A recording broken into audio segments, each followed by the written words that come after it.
Inscreva-se agora no canal. Seja bem-vindo a mais vídeo do canal.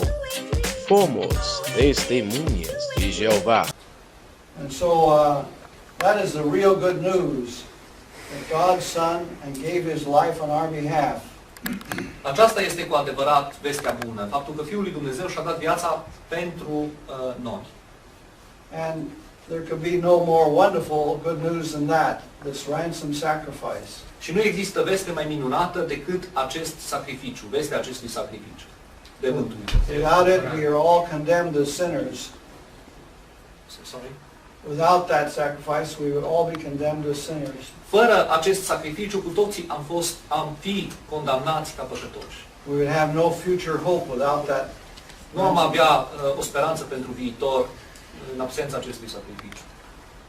And the Apostle Paul said that as far as he was concerned, that he had only one purpose, and that was to make known the sacrifice of Jesus Christ.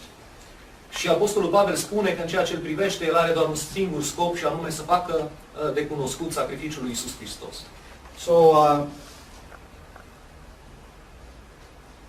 if Jehovah's Witnesses would appreciate this fact, why, they would realize that making known the good news is not a matter of advancing some organization or its teachings.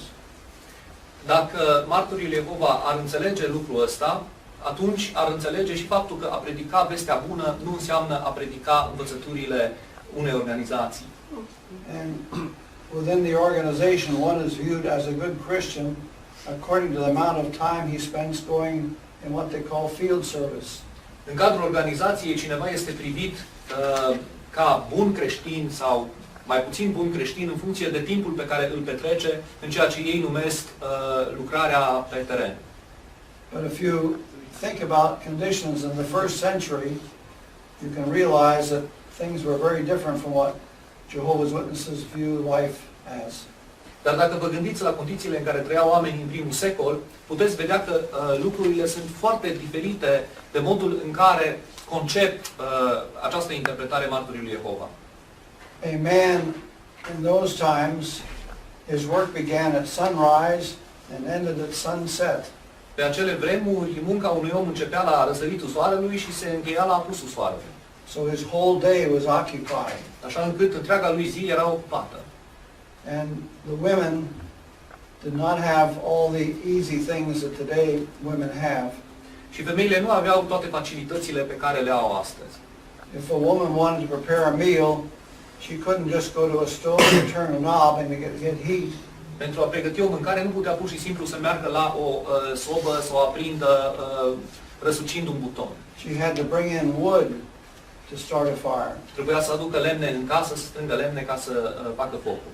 If she wanted to wash clothes, she couldn't turn a faucet and get water. Același lucru, dacă vrea să spele haine, nu putea pur și simplu să pornească un robinet. She had to take a pail and walk to a well and draw water and then bring it home. Trebuia să meargă la un izvor, la o fântână unde să spele, trebuia să ia o găleată, să meargă la un izvor de unde să aducă apă pe care să o ducă în casă. So there's no reason to think that when persons in that time became Christians, that now their life just changed dramatically. De aceea nu avem motive să credem că Their lives, I mean their daily life. Că în momentul în care acele persoane au devenit creștini, viața lor zilnică s-a schimbat la modul dramatic, adică total. Besides that, many people in that time were slaves. În afară de asta, pe vremea aceea, foarte mulți oameni erau sclavi. History shows that in many of the major cities of the Roman Empire, fully 1/3 of the total population was slave population. Istoria arată că în majoritatea orașelor din Imperiul Roman, o treime era populație de sclavi. And slaves were not just workers in fields, but sometimes they held what we today call white-collar positions. Și ei nu erau numai simpli muncitori pe câmpuri, erau și aveau funcții de răspundere înaltă, ceea ce noi am numit funcții pentru oameni albi, adică funcții de birou, de înaltă răspundere. But they were still slaves. and they did not have control over their time. Their master controlled what they did all day long. Dar erau în continuare sclavi și nu puteau să-și controleze timpul. Erau în totalitate la dispoziția stăpânului lor. So persons who were slaves and became Christians couldn't say, I'm going to take off and go out in the field service for 3 hours. Așa încât toți acești oameni care erau sclavi și au devenit creștini nu puteau să spună voi merge și voi lucra acum în lucrarea de teren timp de 3 ore. And yet all Christians shared in making known the good news. Și cu toate acestea, toți creștinii se împărtășeau din dorința de a face cunoscută vestea bună. Because all of them had some contact with other people. Pentru că cu toții aveau contacte cu alți oameni. In their daily activity, perhaps the wife, when she went to the well to draw water, she talked with other women. În activitatea lor zilnică, probabil soția când mergea să aducă apă se întâlnea cu alte femei. Or the man in his daily work to have contact with other men. Sau în munca lui zilnică bărbatul se întâlnea cu alți bărbați. And by the kind of persons they showed themselves to be, they reflected Christ Jesus in their life. Și tocmai prin modelul de persoană pe care îl arătau celorlalți, reflectau pe Iisus Hristos în viața lor. And people would notice this change in them when they became Christians. Și oamenii observau această schimbare în ei, în comportamentul lor, în momentul în care deveneau creștini. And this would cause them to ask questions of them as to why this change had come about. Și asta îi făcea să pună întrebări, să le pună întrebări unde s-a produs această schimbare. And so this would give them an opportunity to tell of their hope and of Christ Jesus and His ransom sacrifice. Așa încât asta le dădea ocazia să vorbească despre speranța lor, despre Iisus Hristos și despre sacrificiul lui de mântuire. I remember when I graduated from the School of Gilead, I was sent to the state of California to do circuit work. Mi-amintesc când am absolvit școala Gilead, am fost trimis în statul California pentru muncă, pentru serviciu de circuit. And we were supposed to give what were called service talks. Și trebuia să ținem așa numitele discursuri de serviciu, vorbiri de serviciu. Which were all designed to encourage people to spend more hours in what they call field service. Care toate erau orientate spre a încuraja pe oameni să petreacă cât mai mult timp în munca de predicare, în ceea ce ei numeau serviciu pe teren.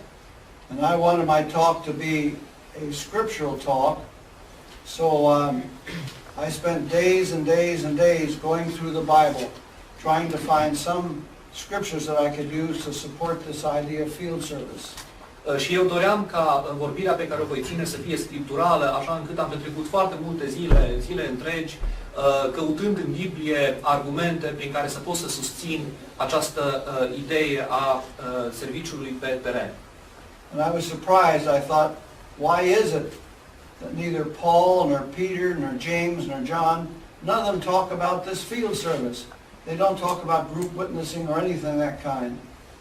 Și am fost surprins de faptul că nici Petru, nici Pavel, nici Ioan, nici ceilalți apostoli nu vorbesc nicăieri la modul explicit de un asemenea serviciu de teren. So really it's something that men have developed and caused people to live a programmed life where things are decided for them and how they will live their Christian life. Așadar, este vorba mai degrabă de o decizie pe care au luat-o oamenii în privința modului în care alții trebuie să își petreacă programatic viața și cum să își trăiască ceilalți viața lor creștină. And I think this is something that we all need to recognize, that we are not to be followers of men, we're to be followers of God's Son and Him alone. Și cred că cu toți trebuie să recunoaștem că nu trebuie să fim urmași ai oamenilor, ci urmași ai Fiului lui Dumnezeu și doar ai Fiului lui Dumnezeu. As the psalmist in Psalm 146 says, după cum spune Solomon în Psalmul 146, put no faith in princes, in any man who has no power to save. He breathes his last breath, he returns to the dust, and at that same hour all his thinking ends. Versetele 3 și 4. Da. Nu vă încredeți în cei mari, în fiii oamenilor, în care nu este ajutor, suplarea lor trece, se întorc în pământ și în aceeași zi le pierd și planurile lor. Happy is the man whose helper is the God of Jacob, whose hopes are in Jehovah his God.